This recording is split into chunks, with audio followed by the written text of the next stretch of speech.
ओ शांति। आज 17 सितंबर 2024 के महावाक्यों में प्यारे मीठे बाप दादा जी ने कहा, मीठे बच्चे, यह राज सभी को सुनाओ कि आबू सबसे बड़ा तीर्थ है। स्वयं भगवान ने यहाँ से सबकी सद्गति की है। प्रश्न है, कौन सी एक बात मनुष्य अगर समझ जाए तो यहाँ भीड़ लग जाएगी? उत्तर, मुख्य बात समझ लें कि बाप ने जो राजयोग सिखाया था वह अभी फिर से सिखा रहे हैं। वह सर्वव्यापी नहीं है। बाप इस समय आबू में आकर विश्व में शांति स्थापन कर रहे हैं। उसका जड़ यादगार दिलवाड़ा मंदिर भी है। आदि देव यहाँ चैतन्य में बैठे हैं। यह चैतन्य दिलवाड़ा मंदिर है। यह बात समझ लें तो आबू की महिमा हो जाए और यहाँ भीड़ लग जाए। आबू का नाम बाला हो गया तो यहाँ बहुत आएंगे। ओम शांति। बच्चों को योग सिखाया और सब जगह सब आपे ही सीखते हैं। सिखलाने वाला बाप नहीं होता, एक दो को आपे ही सिखलाते हैं। यहाँ तो बाप बैठ सिखलाते हैं बच्चों को। रात दिन का फर्क है। वहाँ तो बहुत मित्र संबंधी आदि याद आते रहते हैं। इतना याद नहीं कर सकते, इसलिए देही अभिमानी बहुत मुश्किल बनते हैं। यहाँ तो देही अभिमानी तुमको बहुत जल्दी बनना चाहिए,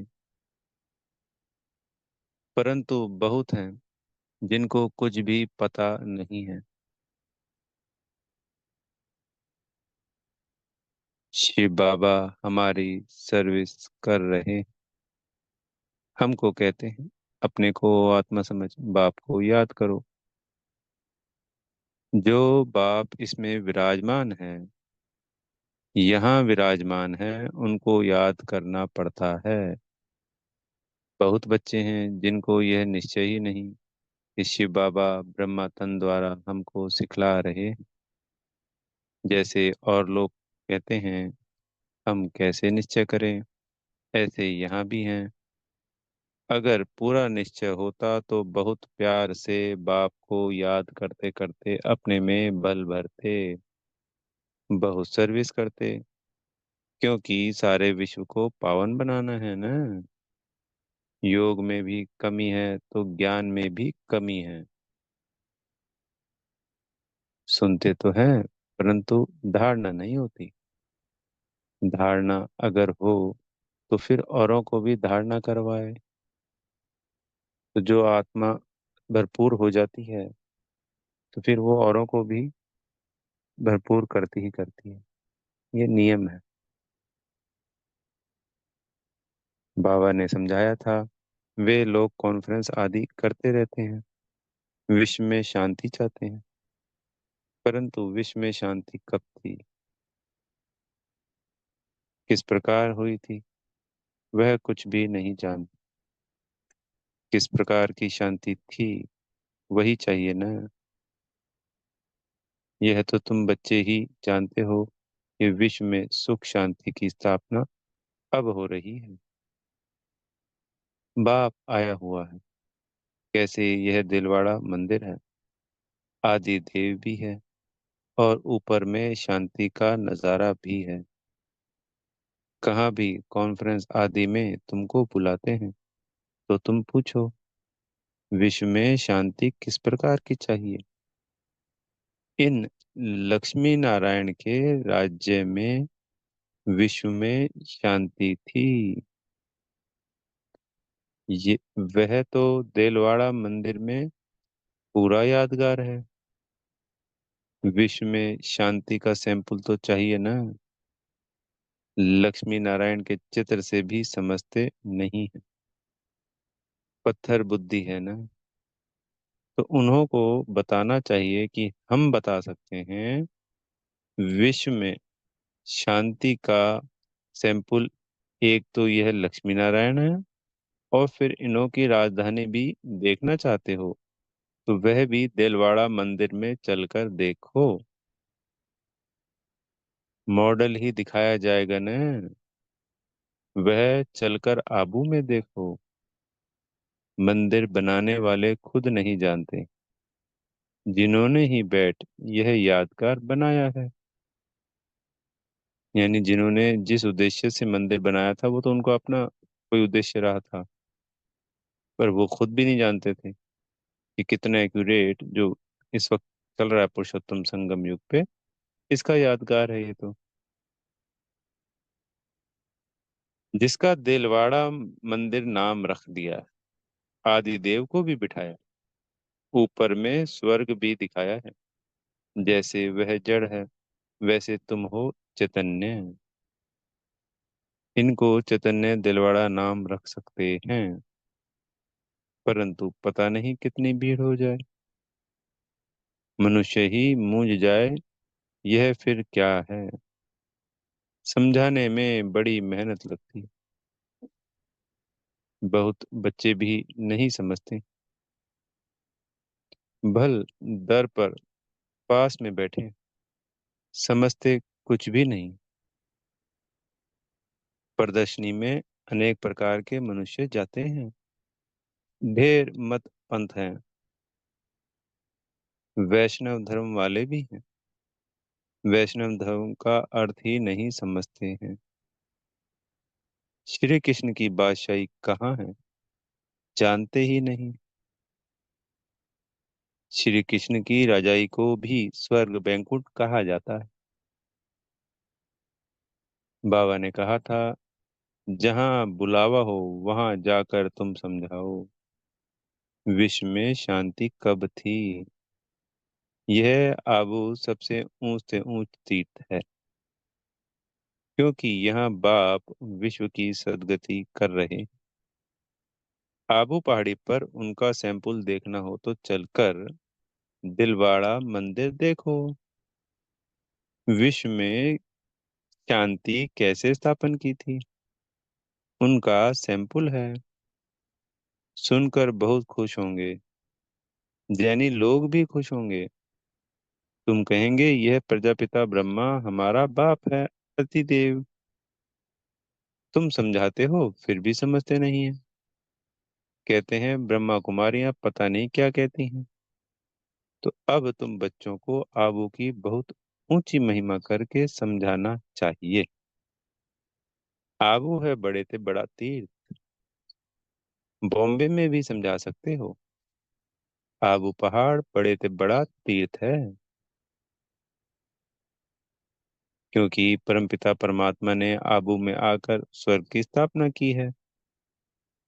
कैसे स्वर्ग की रचना रची है, वह स्वर्ग का और आदिदेव का मॉडल सब आबू में है, जिसको कोई भी मनुष्य समझते नहीं है। हम अब जानते हैं, तुम नहीं जानते हो, इसलिए हम तुमको समझाते हैं। पहले तो तुम पूछो कि विश्व में शांति किस प्रकार चाहते हो, कभी देखा है। विश्व में शांति तो इनके राज्य में थी। एक ही आदि सनातन देवी देवता धर्म था, इनकी डिनाइस्टी का राज्य था। चलो तो इन्हों की राजधानी का मॉडल आबू में तुमको दिखाएं। यह तो है ही पुरानी पतित दुनिया, नई दुनिया तो नहीं कहेंगे ना। नई दुनिया का मॉडल तो यहाँ है। नई दुनिया अब स्थापन हो रही है, तुम जानते हो, तब बतलाते हो। सभी नहीं जानते, ना बतलाते हैं, ना समझ में ही आता है। बात है बहुत सहज। ऊपर में स्वर्ग की राजधानी खड़ी, नीचे आदिदेव बैठा है, जिसको एडम भी कहते हैं। वह है ग्रेट ग्रेट ग्रैंडफादर। ऐसी तुम महिमा सुनाएंगे तो सुनकर खुश होंगे ना। है भी बरोबर एक्यूरेट। कहो, तुम श्री कृष्ण की महिमा करते हो, परंतु तुम तो जानते कुछ भी नहीं हो। श्री कृष्ण तो बैकुंठ का महाराजा, विश्व का मालिक था। उसका तुम मॉडल देखना चाहते हो तो चलो आबू में, तुमको बैकुंठ का मॉडल दिखलाएंगे। कैसे पुरुषोत्तम संगम युग पर राजयोग सीखते हैं, जिससे फिर विश्व के मालिक बने, वह भी मॉडल दिखावे। संगम युग की तपस्या भी दिखावे। प्रैक्टिकल जो हुआ था उनका यादगार दिखावे। शिव बाबा जिसने लक्ष्मी नारायण का राज्य स्थापन किया, उनका भी चित्र है। अम्बा का भी मंदिर है। अम्बा को कोई 10-12 भुजाएं नहीं है, भुजाएं तो दो ही होती हैं। तुम आओ तो तुमको दिखावे। बैंकुंठ भी आबू में दिखावे। आबू में ही बाप ने आकर सारे विश्व को हेवन बनाया है, सदगति दी है। आबू सबसे बड़ा तीर्थ है। सब धर्म वालों की सदगति करने वाला एक ही बाप है। उनका यादगार चलो तो आपको आबू में दिखावे। आबू की तो बहुत महिमा कर सकते हो, तुमको सब यादगार दिखाएं। क्रिश्चियन लोग भी जानना चाहते हैं, प्राचीन भारत का राजयोग किसने सिखाया, क्या चीज थी। बोलो चलो आबू में दिखाएं। बैंकुंठ भी पूरा एक्यूरेट बनाया है, ऊपर छत में। तुम ऐसा नहीं बना सकते, तो यह अच्छी रीति बताना है। टूरिस्ट धक्का खाते हैं, वह भी आकर समझे। तुम्हारा आबू का नाम बाला हो गया तो बहुत आएंगे। आबू बहुत मशहूर हो जाएगा। जब कोई पूछते हैं कि विश्व में शांति कैसे हो, सम्मेलन आदि निमंत्रण देते हैं, तो पूछना चाहिए विश्व में शांति कब थी। यह जानते हो, विश्व में शांति कैसे थी। चलो हम समझाएं, मॉडल्स आदि सब दिखाएं। ऐसा मॉडल और कहाँ भी नहीं। आबू ही सबसे बड़ा ऊंच से ऊंच तीर्थ है, जिसमें बाप ने आकर विश्व में शांति सर्व की सदगति की है। यह बातें और कोई नहीं जानते। तुम्हारे में भी नंबरवार हैं। बल भल बड़े महारथी म्यूजियम आदि संभालने वाले हैं, परंतु ठीक रीति किसको समझाते हैं वह नहीं। बाबा रीड तो करते हैं ना, बाबा सब कुछ समझते हैं। जो भी जहाँ भी है उनको समझते हैं। कौन कौन पुरुषार्थ करते हैं, क्या पद पाएंगे। इस समय अगर मर पड़े तो कुछ भी पद पा नहीं सकेंगे। याद की यात्रा की मेहनत वह समझ नहीं सकते। बाप रोज रोज नई बातें समझाते हैं। ऐसे ऐसे समझा कर ले आओ, यहाँ तो यादगार कायम है।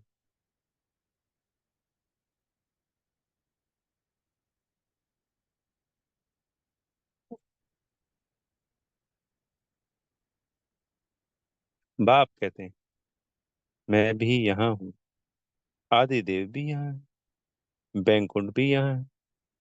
आबू की बहुत भारी महिमा हो जाएगी। आबू पता नहीं क्या हो जाएगा। जैसे देखो, कुरुक्षेत्र को अच्छा बनाने के लिए करोड़ों रुपया उड़ाते रहते हैं। कितने ढेर मनुष्य जाकर वहां इकट्ठे होते हैं। कितनी बदबू गंदगी होती, बात मत पूछो। कितनी भीड़ होती है। समाचार आया था कि भजन मंडली की एक बस नदी में डूब गई। यह सब दुख है ना। अकाले मृत्यु होती रहती है, वहां तो ऐसे कुछ होता ही नहीं। ये सब बातें तुम समझा सकते हो। बातचीत करने वाला बड़ा सेंसिबल चाहिए। बाप ज्ञान का पंप कर रहे हैं। बुद्धि में बिठा रहे हैं। दुनिया थोड़ी इन बातों को समझती। वह समझते हैं नई दुनिया का सैर करने जाते हैं। बाप कहते हैं यह दुनिया अब पुरानी गई की गई। वह तो कहते हैं 40,000 वर्ष पड़े हैं। तुम तो बतलाते हो कि सारा कल्प ही 5,000 वर्ष का है। पुरानी दुनिया को तो मौत सामने खड़ा है। इसको कहा जाता है घोर अंधियारा। कुंभकर्ण की नींद में सोए पड़े हैं। कुंभकर्ण आधा कल्प सोता था, आधा कल्प जागता था। तुम कुंभकर्ण थे। यह खेल बड़ा वंडरफुल है। इन सब बातों को सब थोड़ी समझ सकते हैं। कई तो ऐसे ही भावना में आ जाते, सुनते हैं यह सब जा रहे हैं तो चल पड़ते। उनको बताते हैं हम शिव बाबा के पास जाते हैं। शिव बाबा स्वर्ग की स्थापना कर रहे हैं। उस बेहद के बाप को याद करने से बेहद का वर्षा मिलता है। बस, तो वह भी कह देते हैं शिव बाबा हम आपके बच्चे हैं, आपसे वर्षा जरूर लेंगे। बस बेड़ा पार है। भावना का भाड़ा देखो कितना मिलता है। भक्ति मार्ग में तो है अल्पकाल का सुख।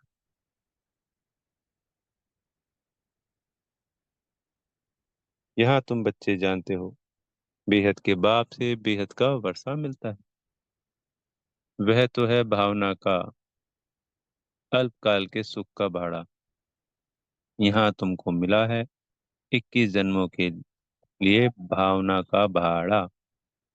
बाकी साक्षात्कार आदि में कुछ है नहीं। कोई कहते हैं साक्षात्कार हो, तब बाबा समझ जाते हैं कुछ भी समझा नहीं है। साक्षात्कार करना है तो जाकर नौदा भक्ति करो, उससे कुछ मिलता नहीं है। करके दूसरे जन्म में कुछ अच्छा बन पड़ेंगे। अच्छा भक्त होगा तो अच्छा जन्म मिलेगा। यह तो बात ही न्यारी। यह पुरानी दुनिया बदल रही। बाप है ही दुनिया बदलने वाला। यादगार खड़ा है ना, बहुत पुराना मंदिर। कुछ टूटता करता है तो फिर मरम्मत कराते रहते हैं, परंतु वह शोभा तो कम हो ही जाती। यह तो सब विनाशी चीजें हैं। तो बाप समझाते हैं बच्चे एक दो को, एक तो अपने कल्याण के लिए अपने को आत्मा समझ बाप को याद करो, तो विकर्म विनाश हो। पढ़ाई की बात है। बाकी यह जो मथुरा में मधुबन कुंज गली आदि बैठ बनाया है, वह कुछ भी है नहीं। ना कोई गोप गोपियों का खेल है। यह समझाने में बड़ी मेहनत करनी पड़ती है। एक एक पॉइंट अच्छी रीति बैठ समझाओ। कॉन्फ्रेंस आदि में भी चाहिए योग वाला। तलवार में जोहर नहीं होगा, किसको तीर लगेगा नहीं। तब बाप भी कहते हैं अभी देरी। अभी मान लें कि परमात्मा सर्वव्यापी नहीं, तो भीड़ लग जाए। परंतु अभी टाइम नहीं है। एक बात मुख्य समझ जाएं कि राजयोग बाप ने सिखलाया था, जो इस समय सिखला रहे। इसके बदले नाम उसका डाल दिया जो कि अभी सांवरा है। कितनी बड़ी भूल है। इससे ही तुम्हारा बेड़ा डूब गया। अब आप समझाते हैं यह पढ़ाई सोर्स ऑफ इनकम है। स्वयं बाप मनुष्य को देवता बनाने के लिए पढ़ाने आते हैं। इसमें पवित्र भी जरूर बनना है, दैवी गुण भी धारण करने। नंबरवार तो होते ही हैं। जो भी सेंटर्स हैं सब नंबरवार है। यह सारी राजधानी स्थापन हो रही है। मासी का घर थोड़ी है। बोलो, स्वर्ग कहा जाता है सतयुग को।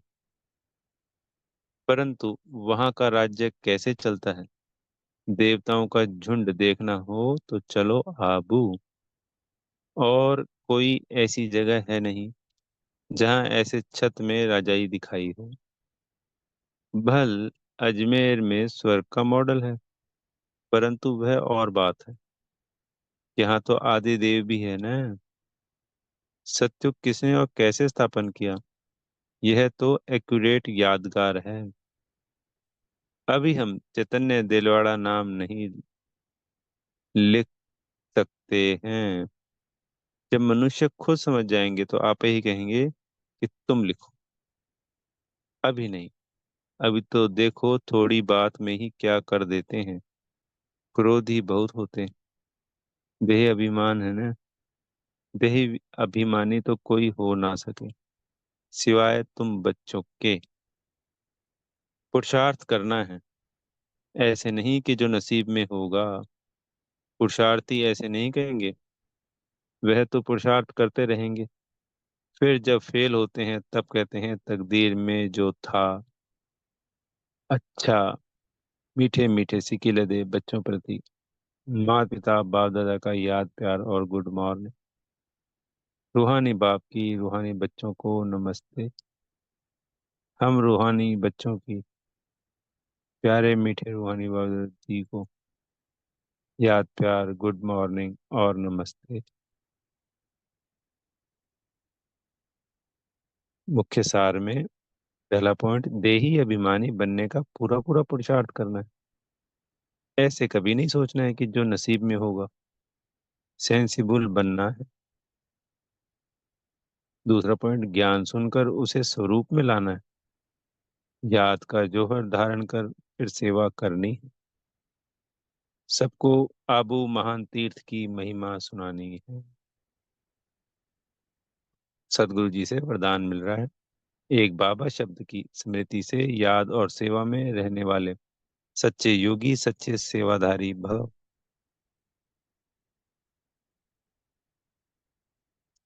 आप अपने आप बच्चे मुख से व मन से बार बार बाबा शब्द कहते हो। बच्चे हो तो बाबा शब्द याद आना या सोचना ही योग है। और मुख से बार बार कहना है कि बाबा ऐसे कहते हैं, बाबा ने यह कहा, यही सेवा है। लेकिन इस बाबा शब्द को कोई दिल से कहने वाले हैं, कोई नॉलेज के दिमाग से। जो दिल से कहते हैं उन्हें दिल में सदा प्रत्यक्ष प्राप्ति खुशी और शक्ति मिलती। दिमाग वालों को बोलने समय खुशी होती है, सदा काल की नहीं। स्लोगन है, परमात्मा रूपी क्षमा पर फिदा होने वाले ही सच्चे परमात्मा परवाने हैं। परमात्मा रूपी क्षमा पर फिदा होने वाले ही सच्चे परवाने हैं। अच्छा। ओम शांति। बेहद का धन्यवाद प्यारे मीठे बाप दादा जी का।